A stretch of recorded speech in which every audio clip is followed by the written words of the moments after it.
Hi everyone. Today I'm going to take you through the creation of a sheep painting, and I'm going to be using a mixed media approach. So the photo that's on screen was very kindly provided by viewer Lorraine. Thank you very much again, Lorraine. And I'm starting out with A2 mixed media paper.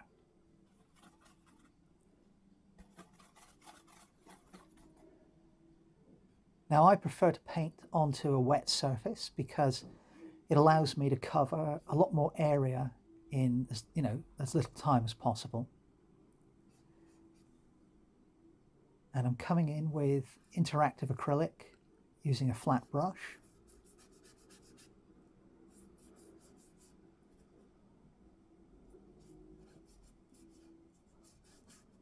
And as you can see, I'm taking a very loose and gestural approach to blocking in these animals. Now, one of the great things about this mixed media technique, so I'm using interactive acrylics now. Later on, there will be some ballpoint pen or biro, and then I'll also be using some Inktense pencils as well.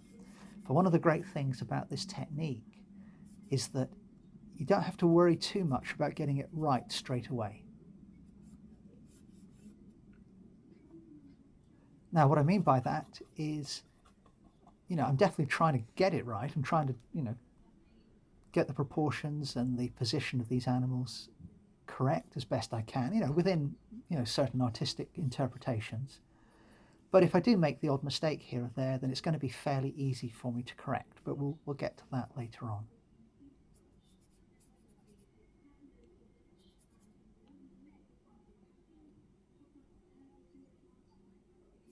So for the lighter animal, obviously I blocked in the full silhouette of the dark animal. For the lighter animal, I'm working on, for the most part, the outline.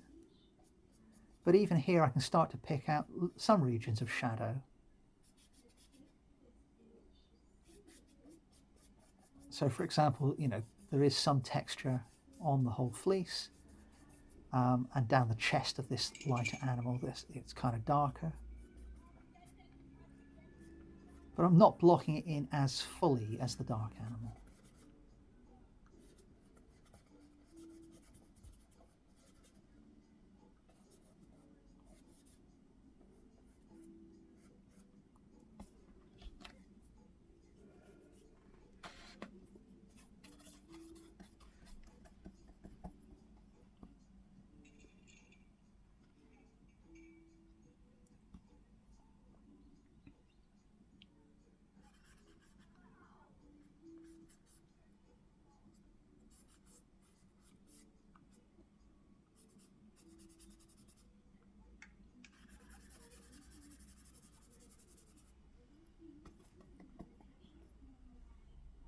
And I generally find that when I work a little bit, quick, and I work with this technique where the paint flows fairly readily, it's fairly easy to sort of convey a sense of movement in that way.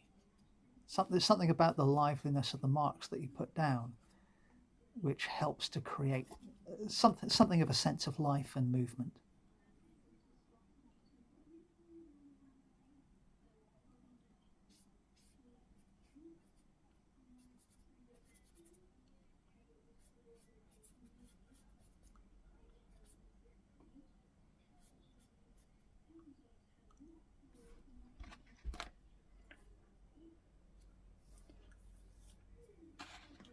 So I've got 5 of the animals in the photo positioned on the paper.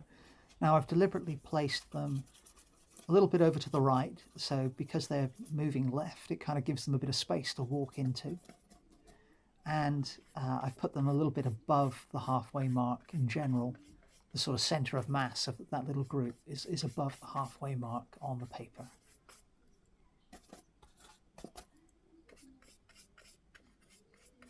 Now for the background, I'm just coming in with a mixture of greens and applying very quick vertical brush strokes, because the background really I don't particularly want to be the focus of the painting. I need it to be present, and I want some textures and variation in color in there. But apart from that, it's really just blocking in to give a little bit of an environment.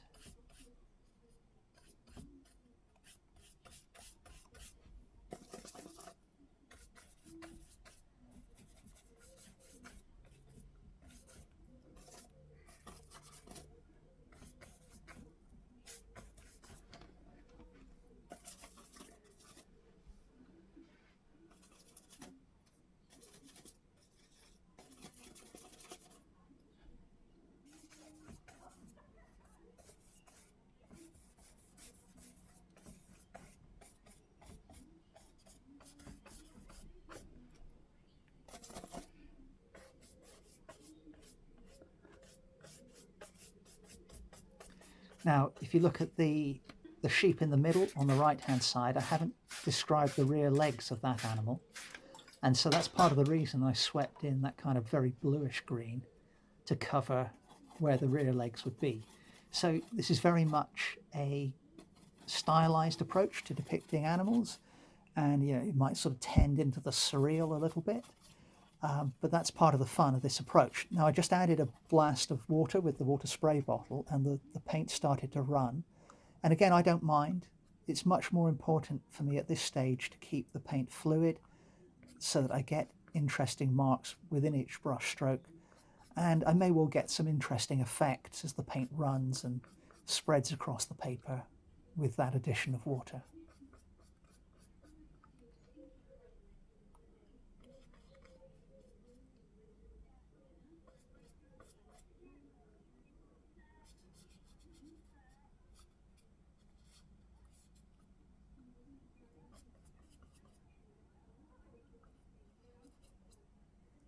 So the next move, as I've already started to do, is to create a sense of light and dark. So coming in with some burnt umber mixed in with the orange, now adding in some deeper shadow areas. And because I sprayed the paint with water, and these are interactive acrylics, that's going to allow me to have some blending and wet in wet effects operational. And what I'm trying to do here, you see with the head of the sheep, I'm just picking out with single brush strokes the curve of the ear, the patch of dark over the eye, the patch of dark around the mouth. And I'm doing the same now with that sheep in the background. So it's not about trying to depict and draw every little bit. What I'm trying to do is just with a flick of the brush, try and capture the shape of a shadow. Now I tried to put the eyes in there on that one, and they haven't come out in quite the right spot. They're not the right shape, but it's okay. We can live with that for now.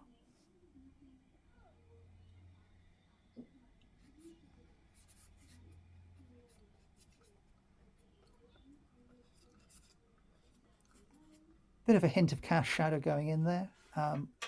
Watching this back, I probably would have made that a little more soft-edged and a little less broken, but so far so good. Okay, so now coming in with, let that paint dry, that first layer. Now coming in with pure tinting white to pick out some highlights. And again, I'm keeping the paint fairly wet so that I get some nice texture in those marks that I put down. What I want to avoid doing is having just a completely featureless patch of white paint.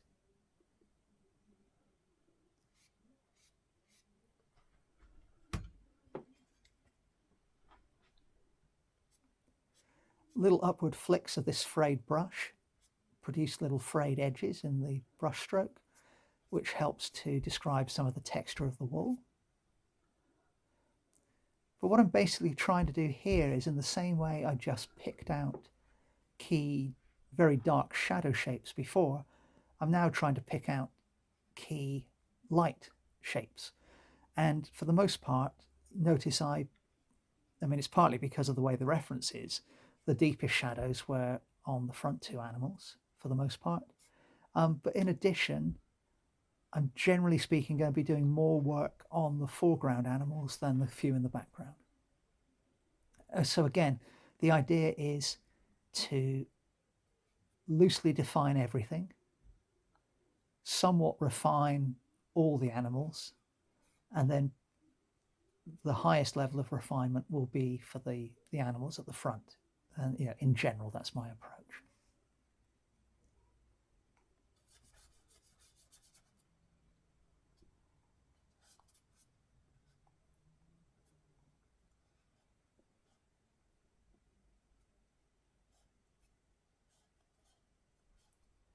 So you can see there, starting to cover up the mistake I made with the eyes. So they're still visible, but they're somewhat subdued.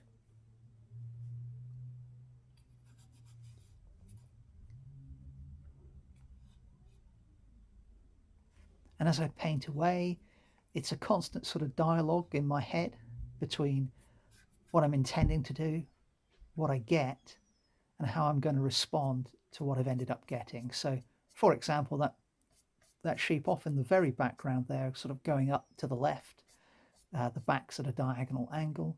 That outline has almost disappeared into the background, which could be a really cool effect. You know, maybe I'll keep it that way, or maybe I'll decide later to define it more. Now, truth be told, I actually painted this one in between painting a goat painting. So if you happen to see last Sunday's video of the black goat, what I did was I painted a layer of paint with the black goat, and then while that was drying, I got this new piece of paper out and used the leftover paint from the goat to block in the sheep. Then I went back to my goat, took it to the next stage, and did the next stage of the sheep painting. And I think it's a really cool way to work, doing 2 or more paintings in parallel that way, because it stops you getting too fussy and too concerned about getting it right for any of the paintings, and it allows you to be more free and expressive and kind of less invested in the final result, which for me in general produces work I prefer more than if I sort of labor over it intensively.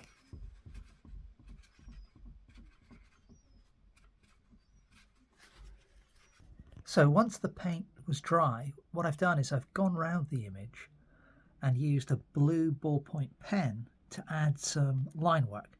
And the beauty of this technique is that by keeping the paint very fluid and keeping my marks fairly loose, it kind of gives you an approximation of what's going on with the sheep. So, you know, I've been as precise as I could be with my brushwork, but because I'm using the paint in a very fluid way, it ran, and you know, there are some weird marks and stuff, but then you can come in with the pen and you can think, well, which of the lines that the acrylic has given me are the ones I want, and if they aren't quite right, then you just, you know, you do an improved version. Okay, so that's the general technique. And then what I've done is I've used in different places where there's a natural edge created by the acrylic. Let's find a good example.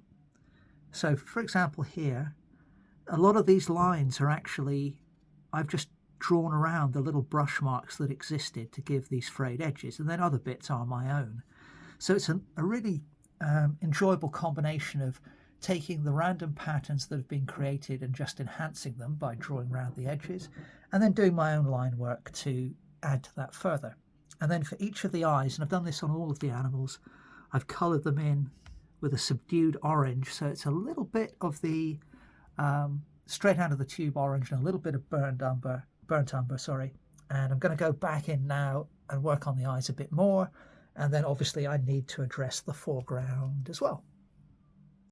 So I'm going to take a little bit of artistic license here, and I've got this little branch brush which goes to a very, very narrow point, and I've just dipped that into cadmium yellow light interactive acrylic,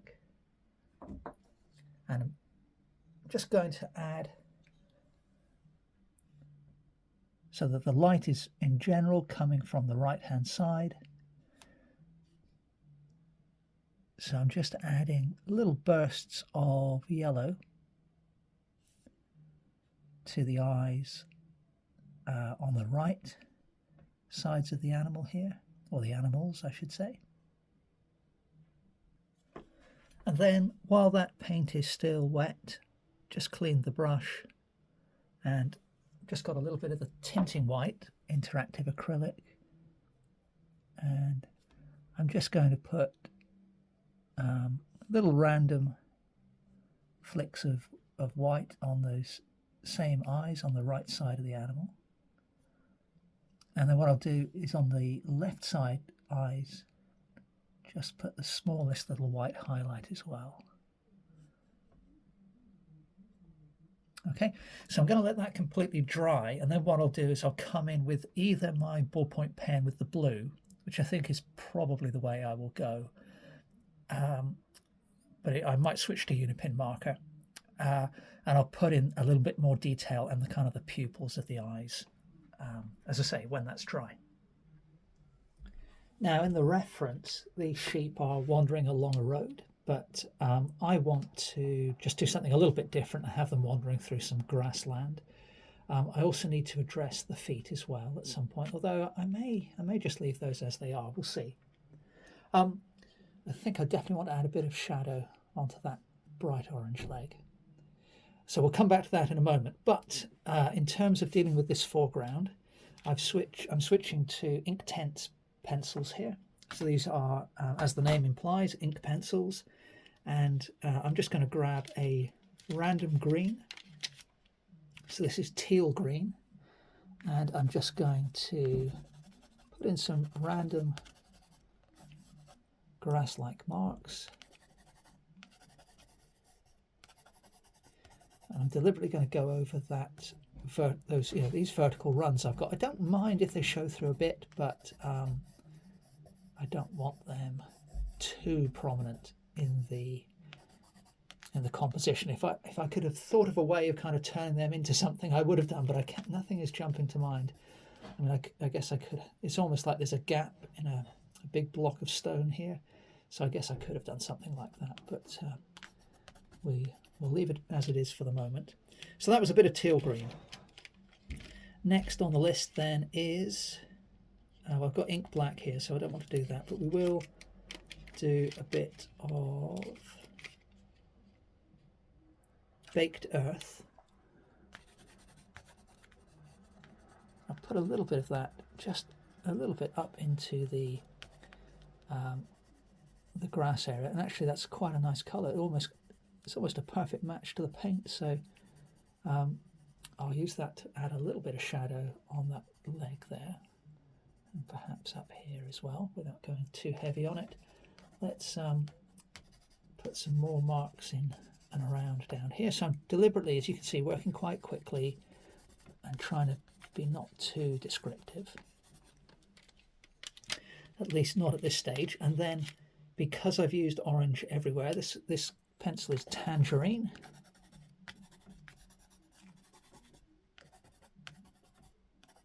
Put a little touch of that up in there, not too much.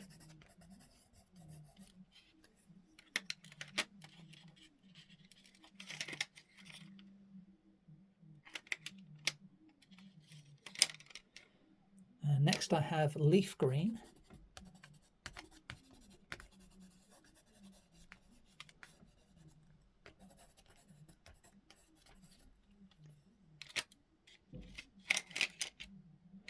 Apple green.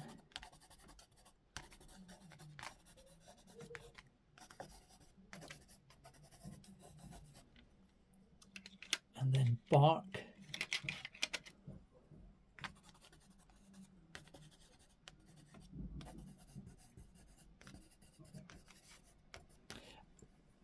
Okay, so what I've been able to do there is create a very different texture between the foreground and the background. So the background has very soft edges. Now, I don't plan on leaving that as it is.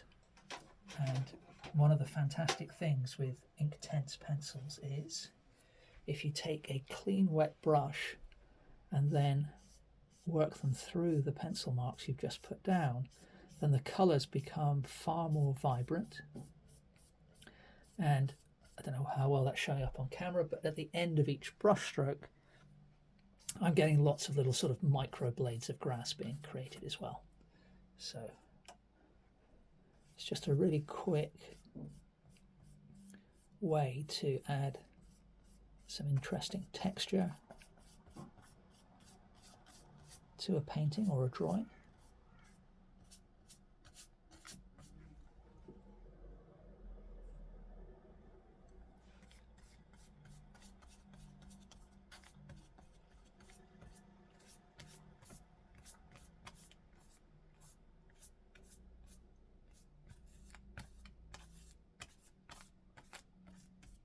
And then the question is, how much do I want to try and hide the original pencil marks?